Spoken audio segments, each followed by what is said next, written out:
Don't tell my mama about last night.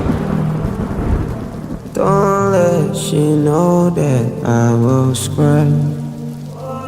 It's never nhung chưa nhung suicide. សបាយមួយពេលនាងចង់បដូរចិត្តនាងចង់ប្រែការ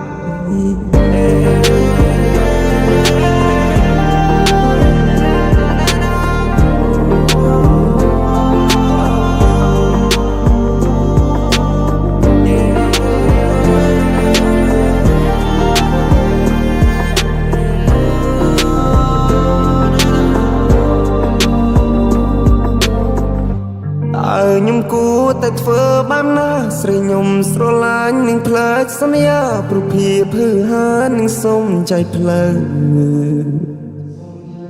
នឹងចាន់ទុកបងជាការសំណល់នឹងចង់លលេងស្នេហាមកខ្យល់មើលឃើញបងអន់ទើបចាច់ចេញទៅមិនប្រាប់បងមួយម៉ាត់នាងចង់ស្លាប់បងព្រមស្លាប់បងលុតចង្កងទ្រាំឈឺចាប់ឈរមើលចាចេញក្រប់តែមិនអ៊ូឡាប់អនុស្សាវរីយ៍ពួកយើងទាំងពីរពេលនេះបានคล้ายទៅជាធូលីលេងហ៊ានរំខានអូនហើយចៅវីអូនហើយចៅវី